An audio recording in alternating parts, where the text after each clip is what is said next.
É com alegria e satisfação que cumprimentamos os nossos amigos e irmãos do portal Escola Dominical com a gloriosa paz de nosso Senhor e Salvador Jesus Cristo. Estamos dando início a mais uma pré-aula, esta ferramenta que o portal Escola Dominical disponibiliza no início da semana para que o irmão possa melhor preparar a sua aula da Escola Bíblica Dominical.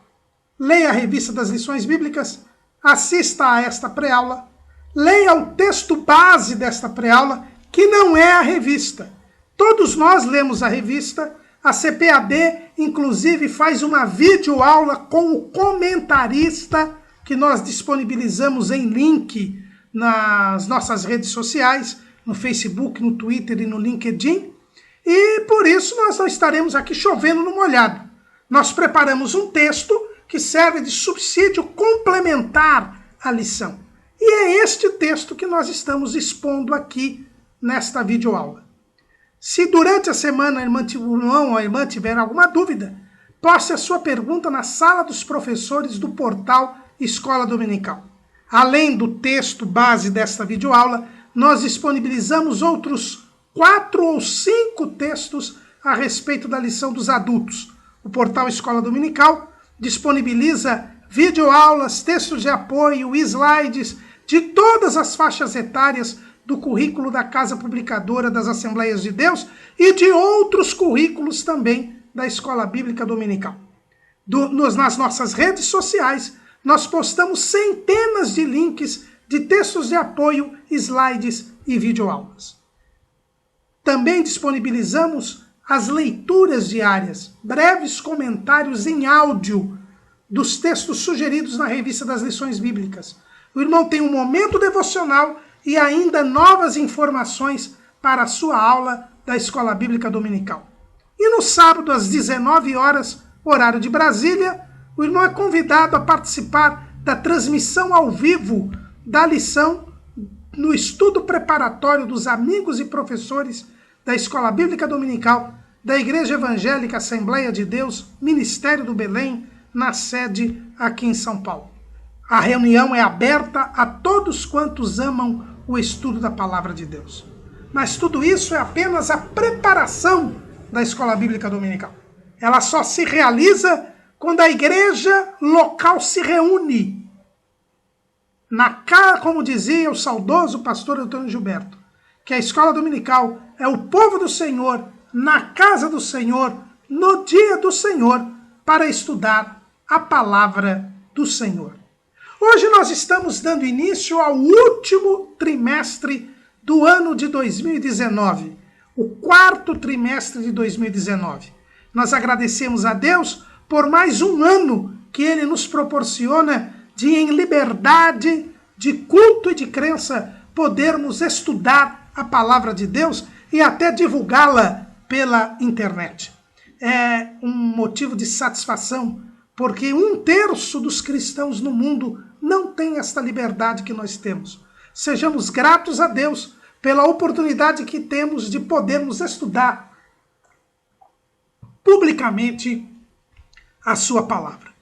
E neste 4º trimestre, nós teremos um trimestre bíblico. Os 3 outros trimestres que nós estudamos neste ano foram trimestres temáticos. Nós estudamos um tema. No primeiro trimestre, nós estudamos a respeito da batalha espiritual. No segundo trimestre, nós estudamos a respeito do tabernáculo. E agora acabamos de estudar no 3º trimestre a respeito da mordomia cristã. Agora, neste último trimestre, nós teremos um trimestre bíblico, ou seja, nós iremos estudar um livro das Escrituras Sagradas. Na verdade, iremos estudar 2 livros, eles que foram divididos por uma questão de extensão na tradução para o grego, mas que no original, na Bíblia hebraica, constitui apenas um livro. Nós iremos estudar os livros de 1º e 2º Samuel. O primeiro livro de Samuel e o 2º livro de Samuel, que na Bíblia hebraica constitui apenas um livro e é conhecido como Livro de Samuel. Primeiramente, já procurando aqui corrigir alguns que falam 1 Samuel ou 2 Samuel. Não existe isso, irmãos. É o primeiro livro de Samuel, o segundo livro de Samuel, que abreviadamente nós chamamos 1 Samuel ou 2 Samuel. Primeira, segunda seria epístola, só que no Antigo Testamento não tem nenhuma epístola. Então, nós só temos os livros. Então, o primeiro livro de Samuel, segundo livro de Samuel, primeiro livro dos reis, segundo livro dos reis, primeiro livro das crônicas, segundo livro das crônicas. Então, são sempre livros, nunca epístolas. Por isso, devemos falar 1 Samuel, 2 Samuel.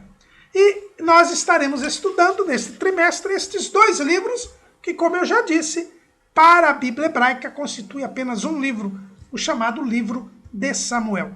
O título do nosso trimestre é O Governo Divino em Mãos Humanas. Muito interessante isso. É o governo divino em mãos humanas. Realmente, os livros de Samuel, eles narram a passagem de Israel do regime teocrático para o regime monárquico.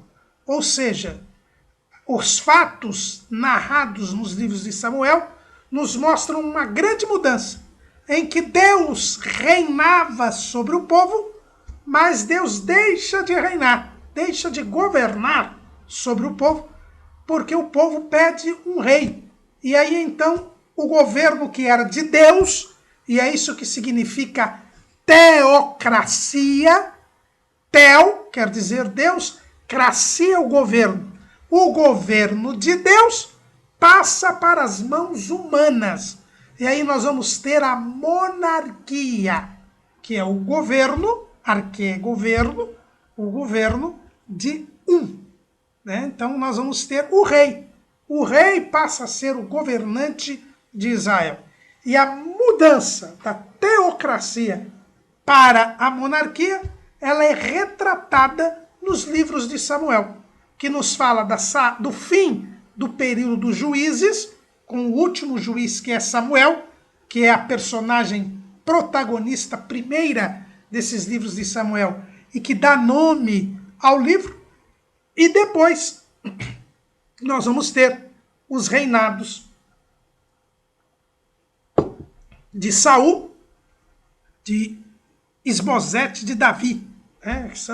É o período histórico que é abrangido pelos livros de Samuel. Então, nós vamos ter aí esta mudança, né? O governo divino em mãos humanas. E o subtítulo diz: Liderança do povo de Deus em 1 e 2 Samuel. Há uma grande oportunidade nesse trimestre de nós estudarmos como deve ser a liderança humana no povo de Deus. O povo continua sendo de Deus, não deixa de ser de Deus, embora o governo passe para as mãos humanas. E é exatamente lidar com essa situação de um governo divino e mãos humanas governando que nós vamos ver o destino diferente das pessoas. Como as pessoas lidaram com essa situação e como isto definiu o sucesso ou o fracasso de seus governos e de suas chamadas. Especificamente, o caso de Saul, que fracassou, e o caso de Davi, que teve sucesso. Né? Então, Saul é o exemplo de como não lidar, como não ser líder diante do povo de Deus. E Davi é um exemplo de como liderar, de como ser líder no povo de Deus. E nesses dois exemplos de Saul e de Davi, nós temos ainda o exemplo de Samuel, que foi o homem escolhido por Deus para fazer esta transição entre a teocracia e a monarquia. É isso que nós iremos estudar. Então, os livros de 1 Samuel e de 2 Samuel, verificando como o governo divino deve ser exercido em mãos humanas. O nosso comentarista deste trimestre é o pastor Osiel Gomes da Silva.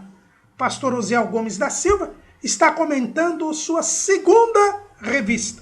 A primeira revista que ele comentou foi sobre as obras da carne e o fruto do Espírito. E agora ele volta a nos brindar com o seu conhecimento e com a sua espiritualidade neste tema, o governo divino em mãos humanas. O pastor Osiel Gomes da Silva é o pastor presidente das Assembleias de Deus em Tirirical, em São Luís, capital do estado do Maranhão.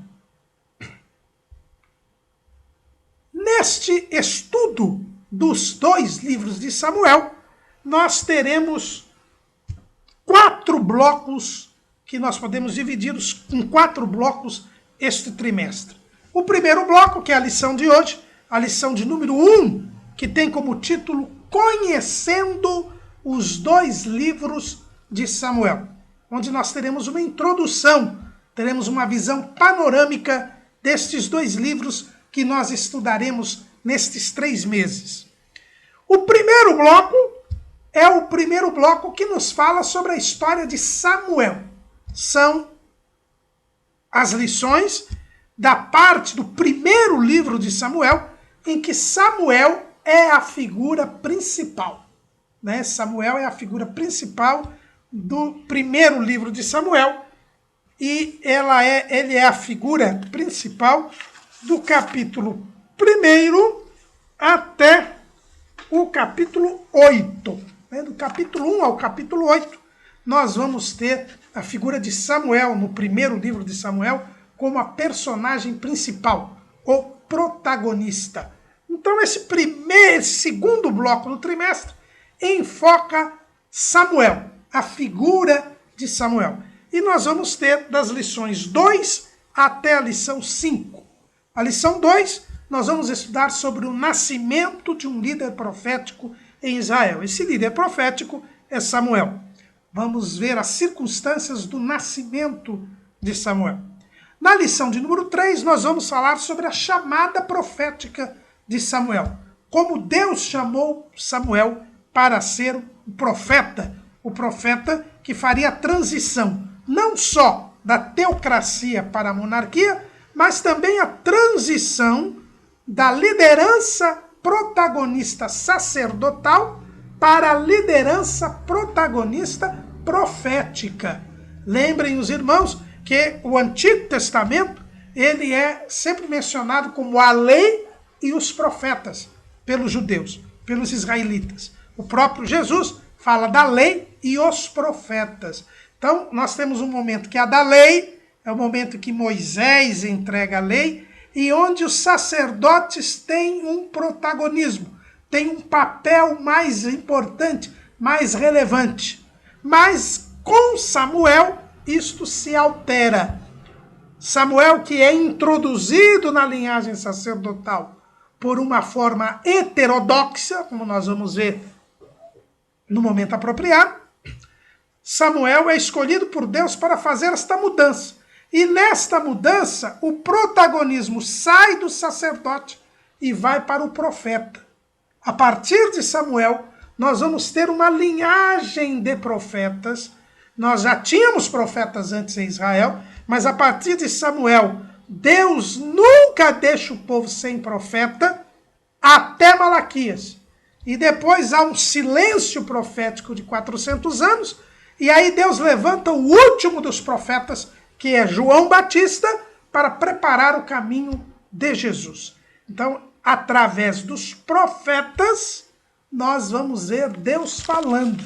Né? O escritor aos Hebreus, ele fala sobre isso.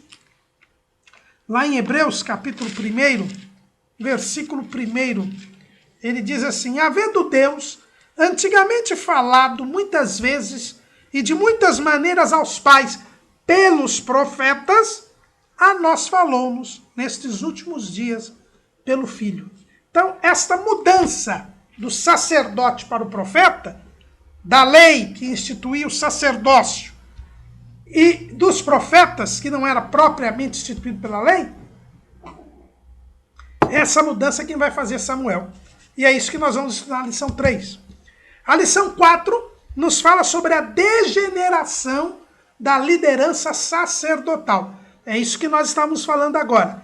A corrupção, a degeneração, a perda de relevância da liderança sacerdotal em que cede lugar à liderança profética. Isso aí também diz respeito ao período de Samuel. E por fim a lição número 5, que é a instituição da monarquia em Israel. Então Samuel vai ungir o primeiro rei, que é Saul. Então aqui nós temos este segundo bloco do trimestre, das lições 2 à lição 5, que tem o protagonismo de Samuel. Depois nós temos o terceiro bloco do trimestre, onde o protagonista deixa de ser Samuel para ser Saul, o primeiro rei de Israel. Saul passa a ser a personagem principal.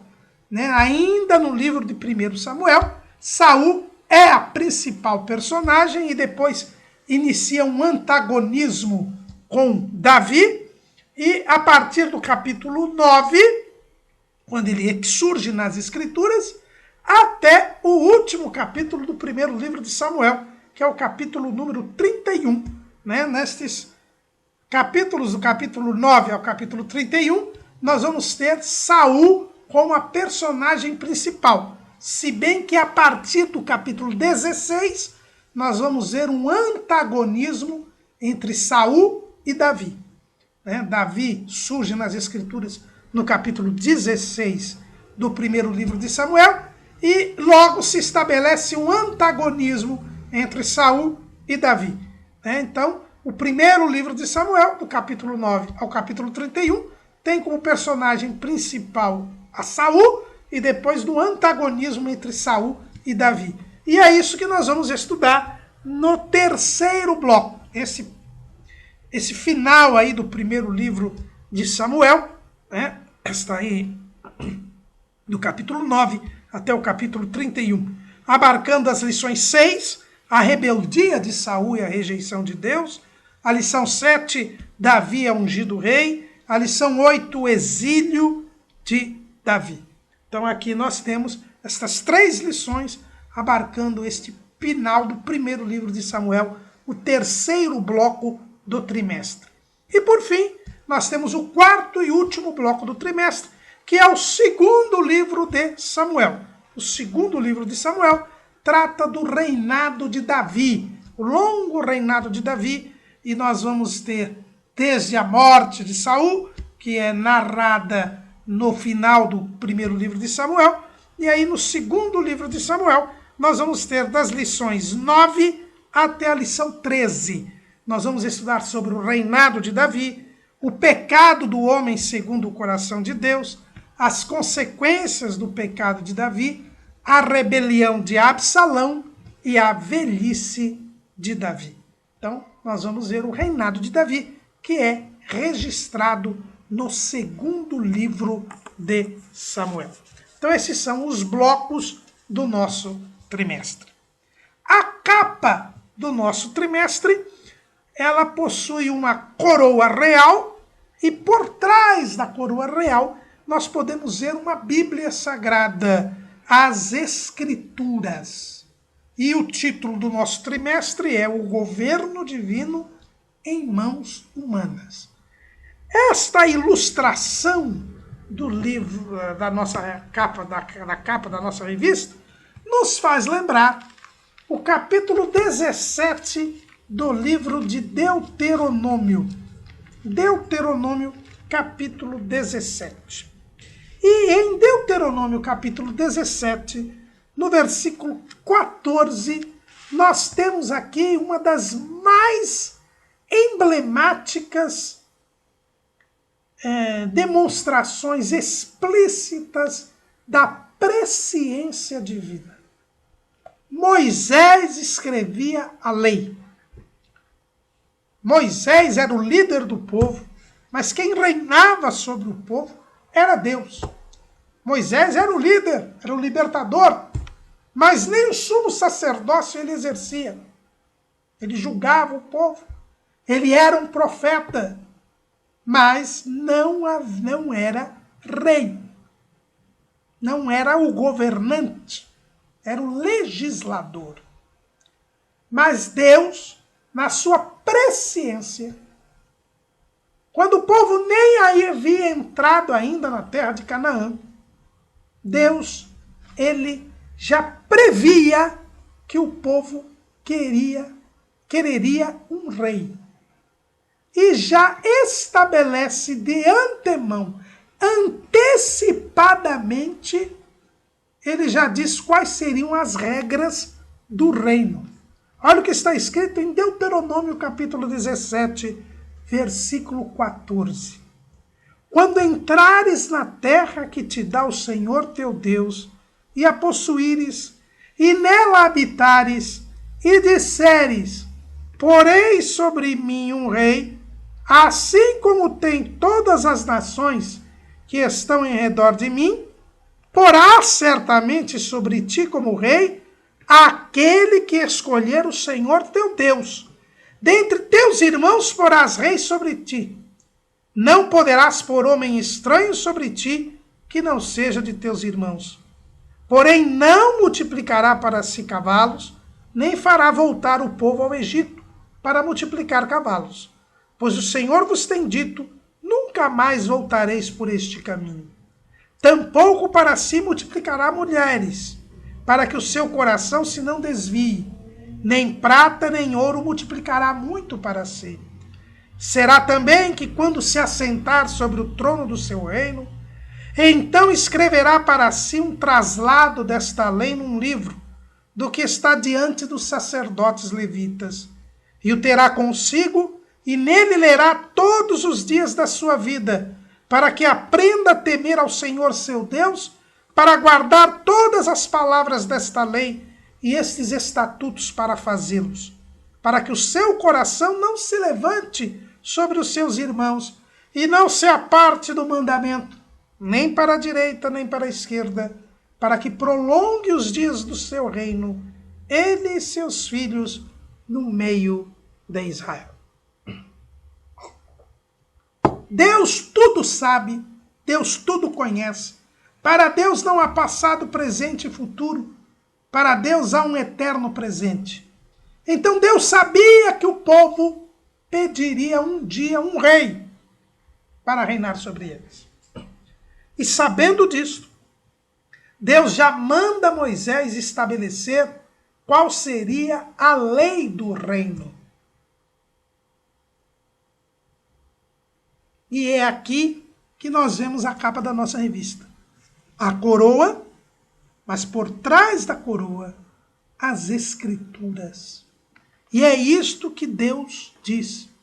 Em primeiro lugar, o rei deveria ser escolhido por Deus. O povo podia querer um rei, mas é Deus quem deveria escolher o rei. Por quê? Porque o governo é divino, como diz o título do nosso trimestre. O governo é divino. E mesmo sendo exercido em mãos humanas, não deixa de ser divino. Isso porque Israel é o povo de Deus.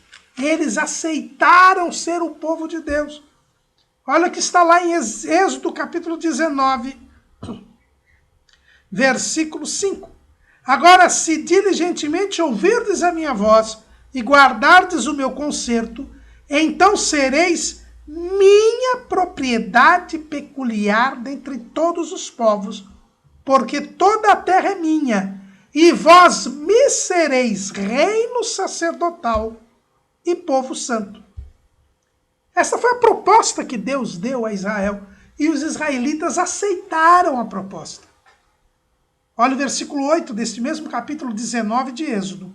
Então todo o povo respondeu a uma voz e disse: tudo que o Senhor tem falado, faremos.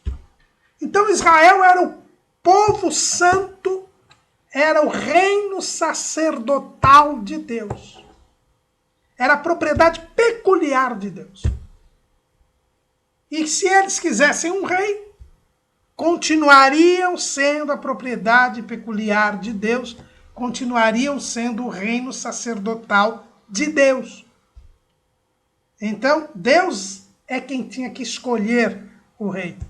Por isso, quando o povo pediu um rei, Samuel mandou que todo mundo fosse para casa, porque ele, como profeta, iria esperar Deus dizer quem seria o rei. E Deus disse a Samuel que Saul seria o rei. Nós vamos estudar isso na lição própria, mas desde já fica claro que não é verdade o ensino que fazem de que o povo que escolheu Saul. Não, Saul foi escolhido por Deus. 1 Samuel, capítulo 9. Versículo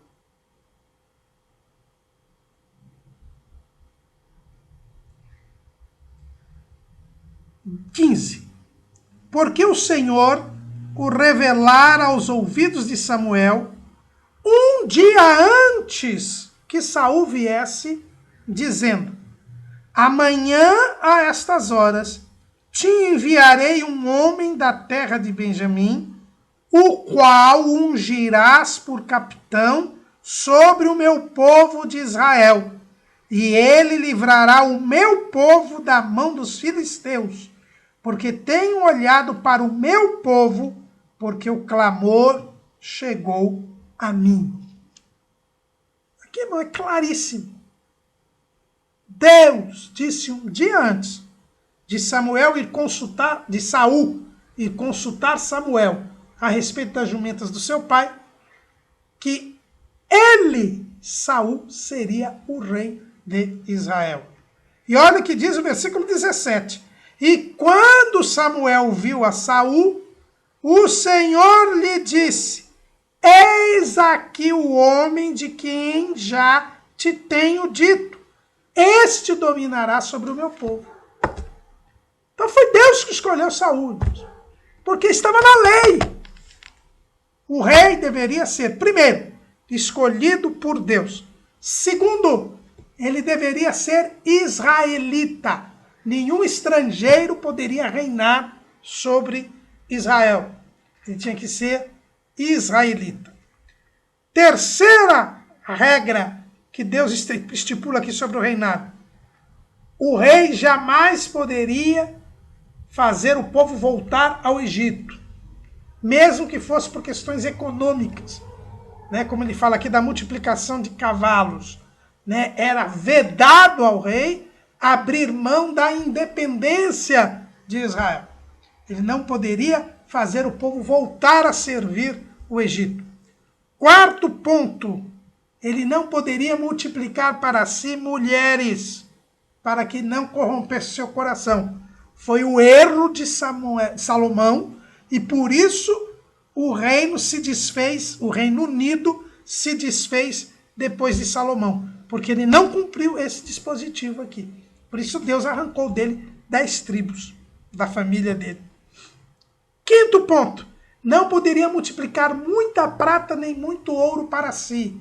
Não poderia ter muito enriquecimento, para não ficar avarento, para não ficar ganancioso.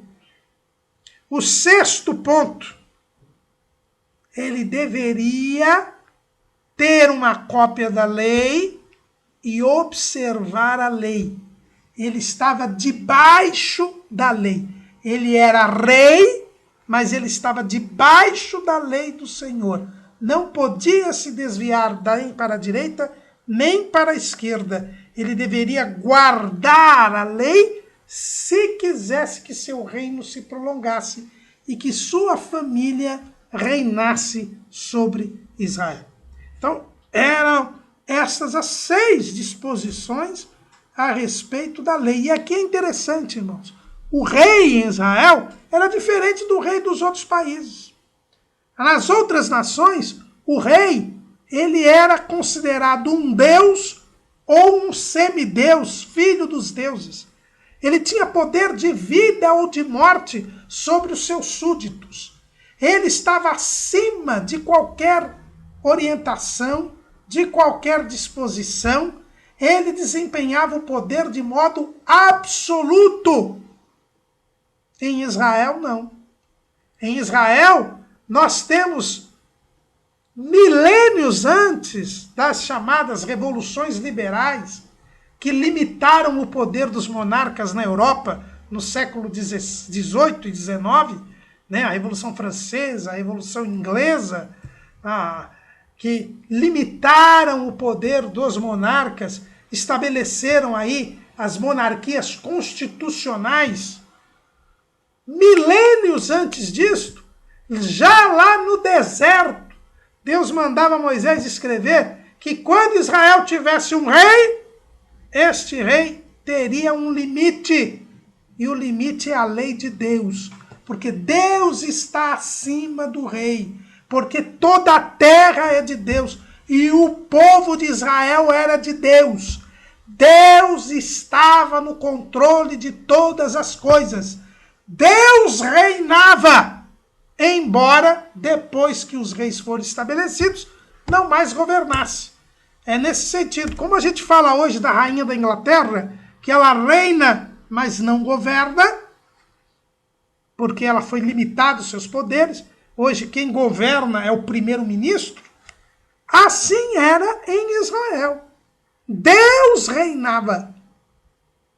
O rei governava. Mas o rei estava submetido à lei de Deus, ao próprio Deus. E não tinha poderes absolutos. E ele tinha que saber disso. Ele era o rei, mas ele estava submetido à lei do Senhor. Foi por não entender isto que Saul teve o fim trágico que teve. Foi por não entender isto que a família de Saul não pôde continuar governando depois de Saul. E foi por entender isto que Davi reinou e a sua família reinou durante muito tempo, e da sua linhagem veio o Messias que voltará a reinar sobre Israel. Foi por ter entendido os limites do seu reino que Davi, mesmo tendo pecado, e pecado gravemente, não perdeu o reino, e a sua casa reinará para sempre. E é isto que as lideranças da igreja, que é o povo de Deus hoje, tem que entender. A cabeça da igreja é Jesus Cristo.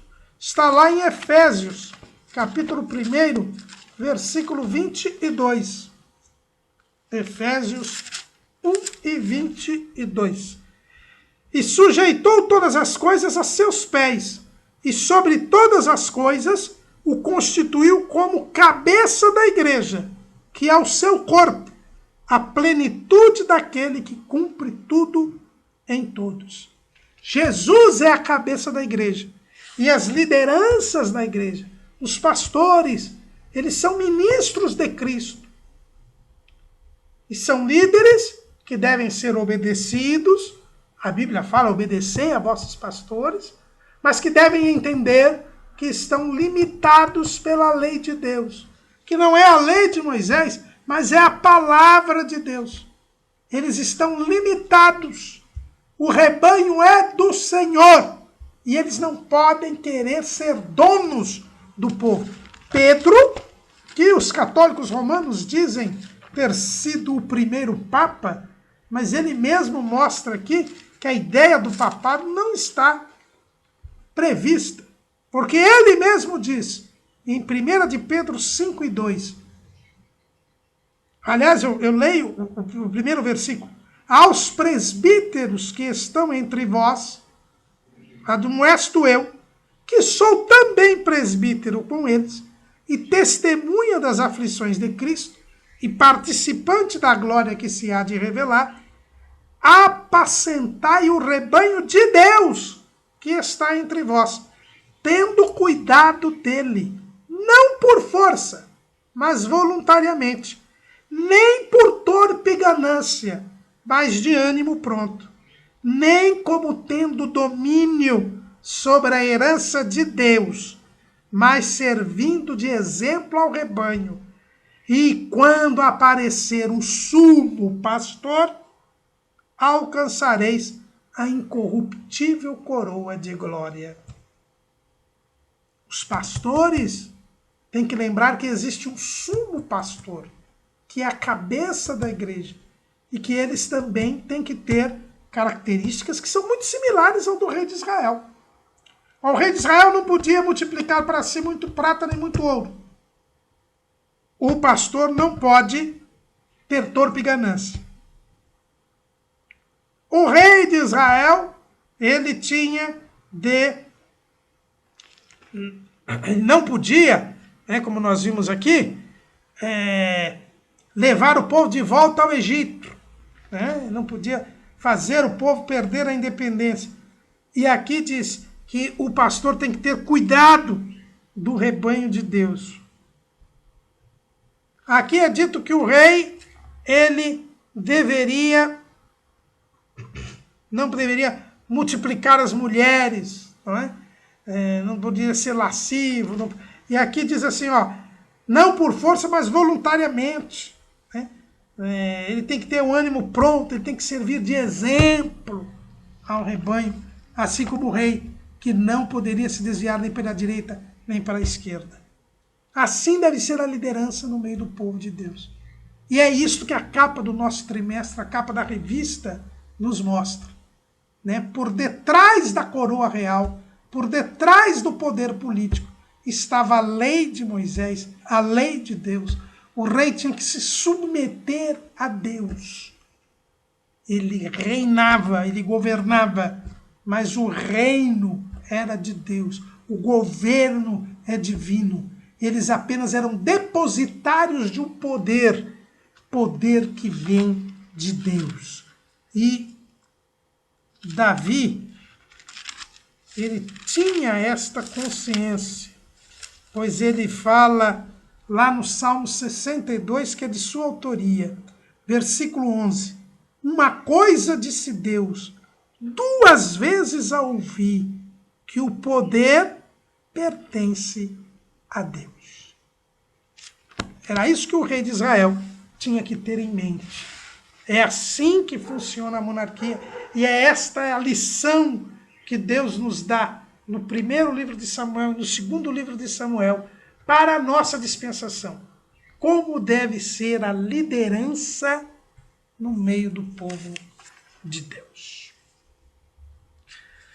Visto então a capa da revista, os blocos do trimestre, vamos para uma visão panorâmica destes 2 livros de Samuel. Samuel, que como eu disse já no início, era um livro só na Bíblia hebraica, mas um livro longo. Os irmãos podem ver que na nossa Bíblia, o primeiro livro de Samuel tem 31 capítulos. E o segundo livro de Samuel tem 24 capítulos. E capítulos normalmente longos. Então, era um livro grande, o livro de Samuel. Tanto que, no meio do livro, justamente no final do livro de 1 Samuel, lá em 1 Samuel 28 e 24, era costume os escribas escreverem uma nota marginal dizendo: aqui se encerra a metade do livro. Provavelmente, os irmãos sabem que esses livros eram escritos em papiro, depois no pergaminho, muito mais depois do pergaminho, mas na época em que foram elaborados, eram copiados em papiros, e ficava muito longo o livro. E então alguns escribas começaram a marcar a metade do livro, que era ali em 1 Samuel 28 e 24. E começaram a colocar uma margem, uma notinha. Aqui se encerra a metade do livro. Talvez para permitir que fossem feitos rolos com as metades do livro, de cada livro, do livro. Com uma metade do livro e com outra metade do livro. Os irmãos devem lembrar-se que o livro, o rolo mais antigo, o mais longo, era o rolo do profeta Isaías. O próprio livro dos Salmos, ele possuía 5 rolos. Então, tendo em vista a praticidade, a dificuldade de se ter um rolo muito extenso, durante muito tempo se iniciou a prática de dividir esse rolo em 2 livros. Esse livro em 2 rolos. E quando o livro foi traduzido para o grego, na Septuaginta, já na época da dominação persa, aliás, nem dominação persa, dominação egípcia, depois do final da dominação grega, quando se dividiu o reino de Alexandre o Grande entre os seus 4 generais, Israel, num primeiro momento, passou para o domínio dos Ptolomeus, que foram a dinastia estabelecida no Egito.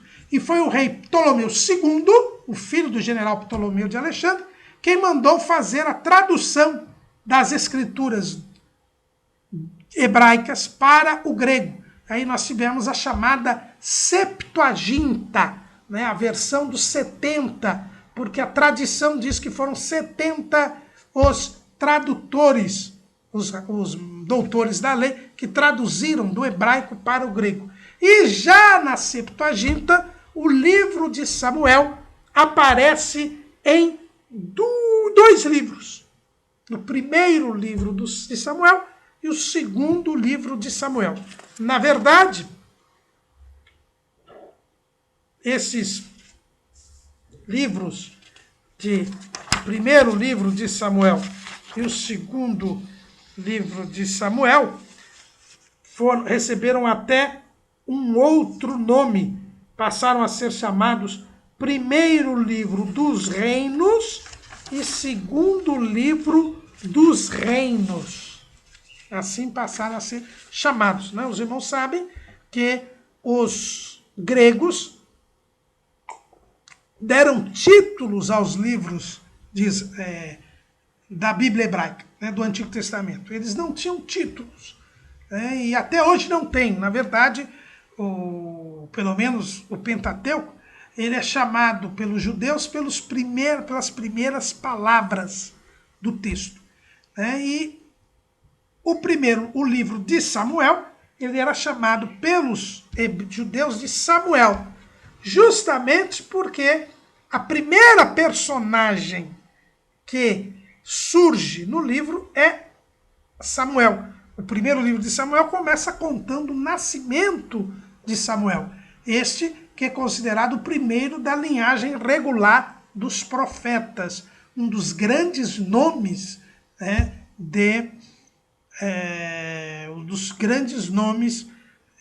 da história judaica. Das grandes personagens assim admiradas pelo povo de Israel. E eles então deram o nome de Shemuel, Shemuel, para esse livro. E aí ficou, depois os gregos colocaram o nome de primeiro livro dos reinos e segundo livro dos reinos. Jerônimo, quando traduziu a Bíblia para o latim, já no predomínio romano, Jerônimo, quando traduziu o Antigo Testamento para o latim, a chamada Vulgata Latina, que é a versão oficial da Igreja Católica Apostólica Romana, colocou o nome, em vez de primeiro livro dos reinos, colocou como primeiro livro dos reis e segundo livro dos reis.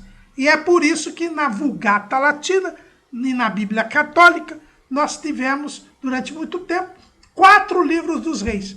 Primeiro Reis, que é primeiro Samuel, segundo Reis, que é segundo Samuel, terceiro Reis, que é o primeiro livro dos reis, e o quarto Reis, que é o quarto livro dos reis. Isto porque Jerônimo traduziu, em vez de colocar primeiro livro dos reinos, colocou primeiro livro dos reis.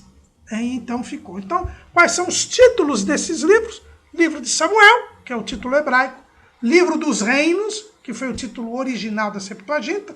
e na Vulgata Latina, livro dos reis, né? Porque Jerônimo traduziu o primeiro livro dos reis, segundo livro dos reis. As Bíblias católicas mais antigas, principalmente aquelas da versão do padre Antônio Pereira de Figueiredo, você vai encontrar ali 4 livros dos reis, sendo que o primeiro livro dos reis e o segundo livro dos reis corresponde ao primeiro livro de Samuel e ao segundo livro de Samuel. Estes 2 livros, né, que eram originariamente um só, a tradição judaica atribui a sua autoria a Samuel. Na verdade, no Talmud, né, que é o segundo livro sagrado do judaísmo, é aquela tradição dos anciãos, que era uma tradição oral, que Jesus menciona lá em Mateus 15, que foi reduzida a escrito pelos doutores da lei depois da destruição do templo no ano 70, com medo da perda da tradição. E aí, então, nós tivemos esse livro chamado Talmud. No Talmud é dito que o livro de Samuel, o livro de Juízes, o livro de Ruth e o livro de Samuel, que depois virou os 2 livros de Samuel, foram escritos por Samuel.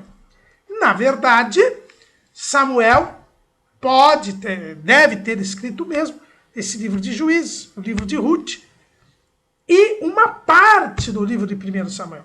Isto porque no livro de 1 Samuel está registrada a morte de Samuel.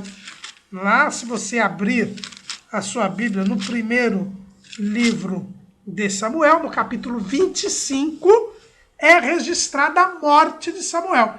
Olha o que está escrito. E faleceu Samuel, e todos os filhos de Israel se ajuntaram, e o prantearam, e o sepultaram na sua casa em Ramá. E Davi se levantou e desceu ao deserto de Parã. Então, logicamente, a partir do capítulo 25, Samuel não poderia ter escrito o livro de Samuel, porque ele havia morrido. Então, como entender essa situação?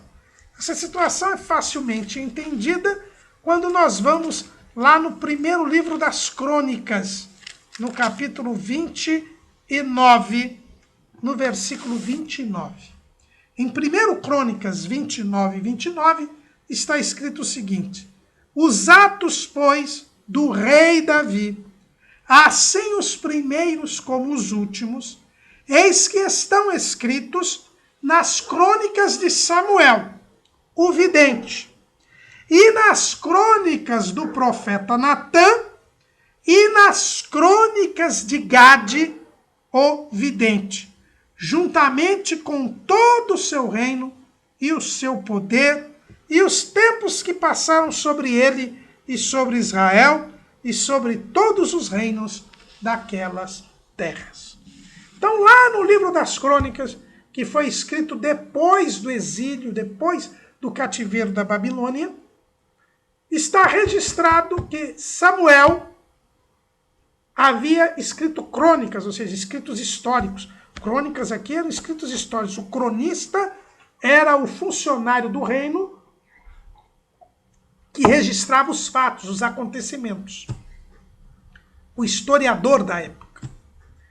Então, a Bíblia diz que o reinado de Davi aqui, ele foi registrado por Samuel, por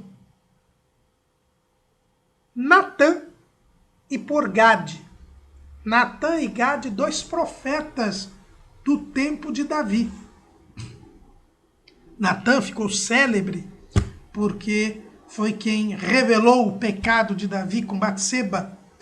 E Gade também ficou célebre porque foi ele quem censurou o rei Davi a respeito da numeração do povo. Então, aqui em 1 Crônicas 29, 29 e 30, fica claro que os livros de Samuel, que são esses registros do reinado de Davi, que é o segundo livro de Samuel, que é só sobre o reinado de Davi, e o primeiro livro de Samuel começa falando de Davi a partir do capítulo 16, esses livros foram escritos por Samuel, por Natã e por Gade. Então esses são os autores do livro de Samuel. E esses livros foram escritos durante o tempo em que os fatos se deram. E aqui, irmãos, nós vamos ver que houve um momento, neste momento de transição do povo de Israel, nós vamos perceber que há um segundo impulso para o escrito das Escrituras. Veja bem que as Escrituras são inspiradas pelo Espírito Santo. O primeiro escritor da Bíblia foi Moisés. Moisés, entende-se que escreveu o livro de Jó, escreveu o Pentateuco e o Salmo 90. O finalzinho do livro de Deuteronômio, que fala da própria morte de Moisés, se entende que foi escrito por Josué. E o próprio livro de Josué foi escrito por Josué, porque a Bíblia mesmo registra que Josué escreveu tudo num livro. Então, com Moisés e Josué, nós temos o primeiro momento da inspiração das Escrituras. Depois de Josué, a tradição judaica entende que o livro de Josué, o final do livro que fala da morte de Josué, teria sido escrito por Eleazar, o segundo sumo sacerdote, e a morte de Eleazar teria sido escrita por Finéias, que é o terceiro sumo sacerdote. Depois, nós temos o período dos juízes, que nós vamos analisar na próxima aula, que é um período extremamente conturbado da história de Israel, um período ruim da história de Israel, de pouquíssima espiritualidade. Nesse período, cerca de 300 anos, ninguém foi inspirado a escrever a Bíblia Sagrada. É agora com Samuel, com o avivamento trazido por Samuel, que nós vamos retomar a Escritura, a inspiração das Escrituras. E aí Samuel, ele escreve o livro de Juízes, escreve o livro de Ruth e escreve uma parte do livro de Samuel, que depois é complementada por Gade e por Natã. E aí nós vamos ter o término deste período das Escrituras. Estes escritos de Samuel, Gade e Natã, segundo alguns estudiosos, entre eles Finis James Dake, aquele que fez a famosa Bíblia Dake, ele entende que estes escritos foram organizados, compilados pelo profeta Isaías. E ele toma por base o segundo livro das Crônicas, no capítulo 32, no versículo 32. No segundo livro das Crônicas, capítulo 32, versículo 32, está escrito assim: quanto ao resto dos atos de Ezequias e as suas beneficências, eis que estão escritos na visão do profeta Isaías, filho de Amós, e no livro da história dos reis de Judá e de Israel. Este "e" no livro da história dos reis de Judá e de Israel, este "e", aqui na minha Bíblia está em itálico, ou seja, é um acréscimo do editor, não está no original. E por causa disso, alguns estudiosos da Bíblia entendem que Isaías, ele não só escreveu o seu livro com as suas visões, como ele também organizou os livros de Samuel e os livros dos reis, pelo menos até o tempo de Ezequias. Então, aqueles registros que tinham sido feitos nos dias de Saul e de Davi, por Samuel, Gade e Natã, que constitui o livro de Samuel, teriam sido organizados no tempo do rei Ezequias. Alguns estudiosos da teologia liberal, né? Aqueles que não creem na inspiração da Bíblia, não creem na inerrância da Bíblia, alguns chegam a defender que alguns escritos foram feitos no tempo de Ezequias. E mesmo assim, eles acham que tudo foi feito no cativeiro ou no período interbíblico. Mas alguns menos liberais, mais conservadores, dizem que foi no tempo de Ezequias que teria tido esta produção, teria ocorrido esta produção literária. Né? Mas aqui o texto nos mostra que isso foi a compilação, quer dizer, uma organização. uma redação final, né, que pode ter sido feita pelo profeta Isaías no tempo do rei Ezequias. Então, quem escreveu os livros de Samuel foi Samuel, Gade e Natã. E esses livros foram escritos no mesmo período em que os fatos que eles registram ocorreram. Pode ter havido uma compilação, uma organização, uma redação final nos dias do rei Ezequias pelo profeta Isaías. Então esses são os dados que nós temos a respeito da autoria e da data dos livros de Samuel. Os dois livros de Samuel podem ser divididos da seguinte maneira. O primeiro livro de Samuel pode ser dividido em 3 partes. A primeira parte, tratando da história de Samuel. A história da primeira personagem principal do livro, que é o profeta, sacerdote e juiz Samuel, que ocupa os 8 primeiros capítulos do primeiro livro de Samuel. A segunda parte do primeiro livro de Samuel é a história de Saul, a história de Saul, né, que envolve os capítulos 9 até o capítulo 15. É o capítulo 9, que é a escolha de Deus, a escolha de Saul por Deus, sua unção, ainda privada, até o capítulo 15, que conta da sua rejeição depois que ele desobedece a Deus e não destrói todos os amalequitas e seus animais.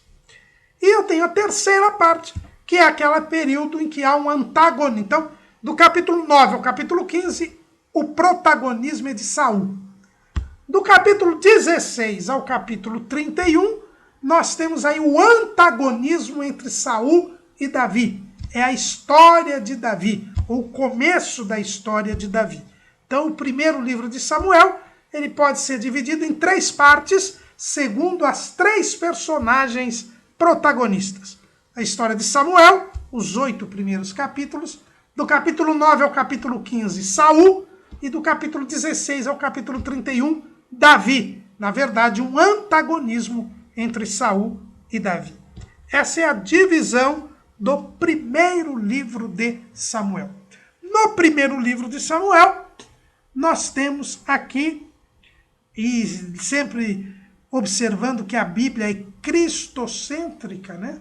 Ou seja, a Bíblia tem como assunto Jesus, por isso que Jesus diz lá em João 5,39, são elas as escrituras que de mim testificam. Nesse registro do primeiro livro de Samuel, nós vamos ter a figura de Samuel e a figura de Davi como tipos de Cristo. Samuel é o profeta confiável. Ele é tipo de Jesus, que seria o profeta confiável, o profeta em que se deveria confiar. O profeta de Nazaré, da Galileia, aquele que se devia confiar. E nós temos a imagem de Davi, né, que seria o ancestral de Jesus, né, da linhagem real. Né, ele é o pai da dinastia, de que Jesus é o último elemento da dinastia de Davi, por isso que Jesus é o filho de Davi, e Davi aparece assim como um homem segundo o coração de Deus. No primeiro livro de Samuel, nós vemos então Davi aí como figura de Cristo, o homem segundo o coração de Deus, o pastor de Israel. No segundo livro de Samuel, nós podemos dividir o segundo livro de Samuel em 4 partes. A primeira parte é a consolidação do reinado de Davi. A morte de Saul não significou a subida automática de Davi ao trono. Por incrível que pareça, embora Davi tivesse sido ungido para reinar em lugar de Saul, a morte de Saul não trouxe o reino para Davi. O Abner, o chefe do exército de Israel, de Saul, ele colocou no trono o filho de Saul, o único filho que sobreviveu na guerra dos filisteus, que foi Isbosete, ou Isbaal, tem esses dois nomes. E precisou haver um tempo, foram 2 anos, em que houve uma luta, uma guerra civil entre Isbosete e Davi. E Davi acabou prevalecendo. Aí é que Davi vai reinar sobre todo Israel. É verdade que desde a morte de Saul, a tribo de Judá já aceitou Davi como novo rei. Então esse período em que Davi precisa se firmar como rei sobre todo Israel e que vai até a conquista de Jerusalém, na verdade Davi ele consolida o seu reino quando ele conquista Jerusalém e faz de Jerusalém a capital de Israel. Aí nós temos esses 6 primeiros capítulos do 2º livro de Samuel, que é a primeira parte deste livro, que é a consolidação do reino de Davi. Depois nós temos o crescimento do reino de Davi. Quando Davi consolida o reino, ele começa a conquistar os países que estão à sua volta. Na verdade, Davi ele vai praticamente levar Israel às fronteiras da promessa que Deus dá a Abraão. É com Davi que Israel passa a ter os limites prometidos a Abraão, o que hoje os judeus chamam de Grande Israel. Quando vocês veem aí no noticiário que os judeus defendem a Grande Israel, é que eles querem conquistar toda a terra que Deus lhes deu. Deus lhes deu e eles têm todo esse direito mesmo, porque foi Deus quem deu para eles. Só que esta terra só será plenamente dos judeus no reino milenial de Cristo. Só quando Jesus reinar no milênio é que os judeus terão toda a terra prometida a eles por Deus. Promessa que foi feita a Abraão. Mas com Davi, eles conquistaram praticamente toda esta terra e o que Davi conquistou, Salomão manteve. Então, este crescimento do reino, nós vamos ver dos capítulos 7 ao capítulo 10 do 2º livro de Samuel. Aí, no capítulo 11, nós temos a narrativa do pecado, dos pecados de Davi. Davi, engrandecido, ele comete o seu pecado de adultério com Batseba e depois o homicídio de Urias. E isto vai trazer deletérias consequências para o reinado de Davi, inclusive a rebelião do seu filho Absalão, que irá chegar a destroná-lo e reinará algum tempo em seu lugar. Depois Davi vence o próprio filho e recupera o reinado. Então, este pedaço dos pecados de Davi, das suas consequências nefastas, é a terceira parte do 2º livro de Samuel, que ocupa os capítulos 11 a 21. Então, vejam bem como a Bíblia é imparcial. O mesmo Davi que é mostrado vitorioso depois de muita luta, é mostrado seus erros, seus pecados e as consequências nefastas que ele tem. Então, no 2º livro de Samuel, os capítulos 11 ao 21, narra o pecado de Davi e as suas consequências. E, por fim, os 3 últimos capítulos de 2º Samuel falam de um epílogo, falam de um cântico, de um salmo de Davi, registram um salmo de Davi, falam das últimas palavras de Davi e falam também de um outro pecado que Davi teve, que foi a numeração do povo e o castigo que Deus deu a Israel por causa disso. Então, dos capítulos 22 até o capítulo 24, trazem esses episódios que haviam sido assim, um tanto menosprezados. O cântico, o salmo de Davi e o castigo da numeração do povo e as últimas palavras de Davi.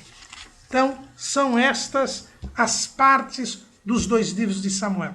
É isso que nós iremos estudar neste trimestre. Lembrando sempre que tudo que foi escrito para o nosso ensino foi escrito.